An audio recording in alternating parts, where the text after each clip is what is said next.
마가복음 9장. 예수께서 또 말씀하셨다. 내가 분명히 여러분에게 말합니다. 여기 서 있는 사람들 중에는 죽기 전에 하나님의 나라가 큰 권능으로 임하는 것을 볼 자들도 있을 것입니다. 그로부터 엿새 후 예수께서 베드로와 야고보와 요한만 따로 데리고 높은 산으로 올라가셨다. 거기에는 그들 외에는 아무도 없었다. 그런데 갑자기 제자들이 보는 앞에서 예수의 모습이 변하였다. 예수의 옷은 눈이 부실 정도로 하얗게 빛났는데 세상의 그 누구도 그보다 더 하얗게 만들 수 없을 만큼 새하얗게 빛났다. 그리고 제자들 앞에 홀연 엘리야와 모세가 나타나더니 예수와 말을 주고받았다. 그런 광경을 보고 베드로가 예수께 말했다. 선생님, 여기 있으니 정말로 좋습니다. 저희가 여기에 초막 세 채를 짓는 것이 어떻습니까? 한 채는 선생님을 위해서, 한 채는 모세를 위해서, 그리고 한 채는 엘리야를 위해서 짓고 싶습니다. 베드로는 정신이 하나도 없어서 자신이 무슨 말을 하고 있는지도 몰랐다. 다른 두 제자들도 큰 두려움에 사로잡혀 있었다. 그때 구름이 몰려와 그들을 덮더니 구름 속에서 소리가 들려왔다. 이는 내가 사랑하는 내 아들이다. 그러니 너희는 그의 말을 들어라. 제자들이 문득 주위를 둘러보니 모세와 엘리야는 온데간데 없고 오직 예수만이 자신들 곁에 서 계셨다. 일행이 산에서 내려올 때 예수께서 세 제자에게 당부하셨다. 인자가 죽었다가 다시 살아날 때까지는 지금 본 것을 아무에게도 말하지 말아라. 세 제자들은 이 일을 마음에 담아두었다. 그러나 자기들끼리는 죽었다가 다시 살아난다는 예수님의 그 말이 무엇을 뜻하는 것인지에 대해 서로 의견을 주고받았다. 그러다가 제자들이 예수께 물었다. 선생님, 율법 교사들은 어찌하여 엘리야가 먼저 와야 한다고 말합니까? 예수께서 대답하셨다. 확실히 엘리야가 먼저 와서 모든 것을 회복시킨다. 그런데 성경에는 또 인자가 많은 고난을 당하여 멸시를 받을 것이라고 기록되어 있는데 그건 어찌된 일이냐? 그러므로 내가 너희에게 말한다. 엘리야는 이미 왔다. 그렇지만 그를 두고 성경에 기록된 대로 사람들은 그를 자기들 마음대로 함부로 대했다. 예수 일행이 산 아래로 내려와 보니 거기에 남아 있었던 다른 제자들이 군중들의 에워싸인 채 율법 교사들과 논쟁을 하고 있었다. 사람들이 예수를 보자마자 모두들 몹시 놀라 달려와 인사를 했다. 예수께서 그들에게 물으셨다. 무엇을 두고 이렇게 논쟁을 하고 있었습니까? 무리 가운데 한 사람이 나서서 예수께 대답했다. 선생님, 제가 선생님께 보이려고 제 아들을 데려왔습니다. 그 아이는 귀신 들려 말을 못합니다. 게다가 발작이 일어나면 땅바닥에 넘어져 뒹굽니다. 거품을 내뿜고 이를 갈며 몸이 뻣뻣해집니다. 그래서 선생님의 제자들에게 귀신을 쫓아내달라고 간청했지만 그들은 쫓아내지 못했습니다. 그 말을 듣고 예수께서 말씀하셨다. 이 믿음 없는 세대여, 내가 얼마나 오래 당신들과 함께 있어야 하겠소? 언제까지 당신들에 대해 참아야 하겠소?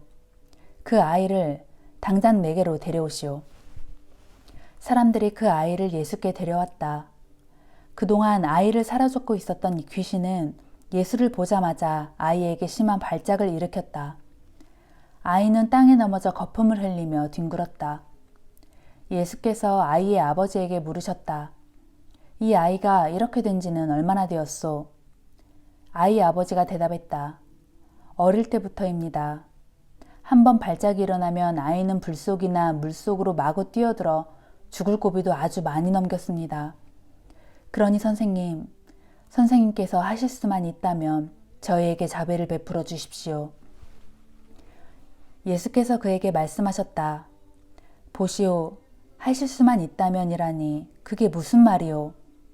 믿는 자에게는 모든 일이 다 가능하오. 그러자 아이의 아버지가 즉시 큰 소리로 말했다. 제가 믿습니다. 믿음이 부족한 저를 도와주십시오. 예수께서 사람들이 점점 몰려드는 것을 보시고 악한 귀신을 꾸짖으셨다. 말 못하게 하고 듣지 못하게 하는 귀신아, 내가 내게 명령한다. 그 아이에게서 당장 나와 다시는 들어가지 말라. 그러자 귀신은 큰 소리를 지르며 아이에게 심한 발작을 한번 일으키더니 아이의 몸에서 곧장 빠져나갔다. 아이는 쓰러진 채로 죽은 듯이 누워 있었다. 그 모습을 보고 많은 사람들이 쯧쯧 아이가 죽었네 라고 말했다. 그러나 예수께서 아이의 손을 잡아 일으키시자 아이가 자리에서 일어났다. 예수께서 집 안으로 들어가셨을 때 제자들이 따로 물었다. 선생님, 저희는 왜 그 귀신을 쫓아낼 수 없었습니까? 예수께서 제자들에게 대답하셨다. 이런 부류의 귀신은 오직 기도로서만 쫓아낼 수 있다. 예수 일행은 그 지역을 떠나 갈릴리 지방을 가로질러 갔다. 예수께서는 자신들의 행방을 누구에게도 알리고 싶어 하지 않으셨다. 제자들을 가르치는 중이었기 때문이다. 예수께서 제자들에게 말씀하셨다. 인자는 배신당하여 사람들에게 넘겨질 것이다. 그들은 인자를 죽이겠지만 인자는 사흘 만에 다시 살아날 것이다. 하지만 제자들은 그 말씀을 듣고도 깨닫지 못했다. 뿐만 아니라 그 말씀이 무슨 뜻인지 묻기조차 두려워했다. 예수 일행은 가버나움에 이르렀다. 어느 집 안으로 들어갔을 때 예수께서 제자들에게 물으셨다. 오는 도중에 너희가 무엇을 두고 그리 논쟁하였느냐? 제자들은 잠자코 대답을 하지 못했다. 누가 제일 높은지를 놓고 서로 다투었기 때문이다. 예수께서 자리에 앉으신 후 12 제자를 모두 불러놓고 말씀하셨다. 누구든지 첫째 가는 사람이 되려면 꼴찌가 되어 모든 사람을 섬겨야 한다. 그러면서 예수께서는 어린아이 하나를 데려다가 팔에 안으시고 말씀하셨다. 누구든지 내 이름으로 이런 어린아이 하나를 영접하면 곧 나를 영접하는 것이다.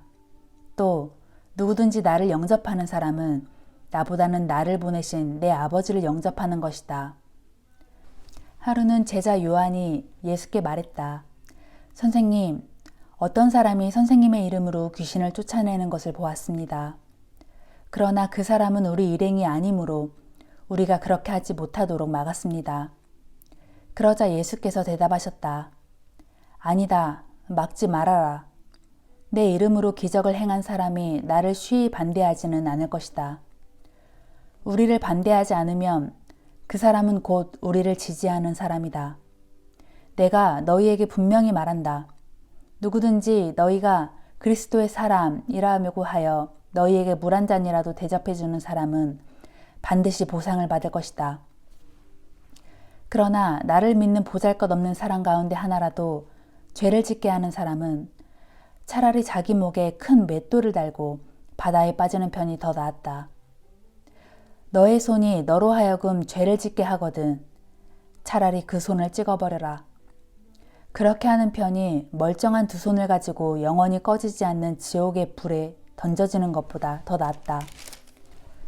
지옥에서는 그 자들을 파먹는 구더기도 죽지 않고 불도 꺼지지 않는다. 또 내 발이 너로 하여금 죄를 짓게 하거든 차라리 그 발을 찍어버려라. 그렇게 하여 멀쩡한 두 발을 가지고 영원한 지옥의 불에 던져지는 것보다는 발 하나만 가지고 하나님의 나라에 들어가는 편이 더 낫다. 지옥에서는 그런 자들을 파먹는 구더기도 죽지 않고 불도 꺼지지 않는다. 또 내 눈이 너로 하여금 죄를 짓게 하거든 차라리 그 눈을 빼어버려라. 그렇게 하여 두 눈을 가지고 영원한 지옥의 불 속에 던져지는 것보다는 애꾸눈이 되더라도 하나님 나라에 들어가는 편이 더 낫다. 지옥에서는 그런 자들을 파먹는 구더기도 죽지 않고 불도 꺼지지 않는다. 거기 지옥에서는 모든 이들이 소금에 절여지듯 불에 절여질 것이다. 소금은 본래 좋은 것이다. 그러나 소금이 짠맛을 잃어버리면 그 소금은 아무 쓸모가 없다. 무엇으로써 그 소금을 다시 짜게 할 수 있겠느냐. 그러므로 너희도 심판의 때에 지옥에서 불로 소금 절여지듯 하지 않으려면 이 땅에서 서로서로 소금 같은 구실을 하여 화목하게 지내도록 하여라.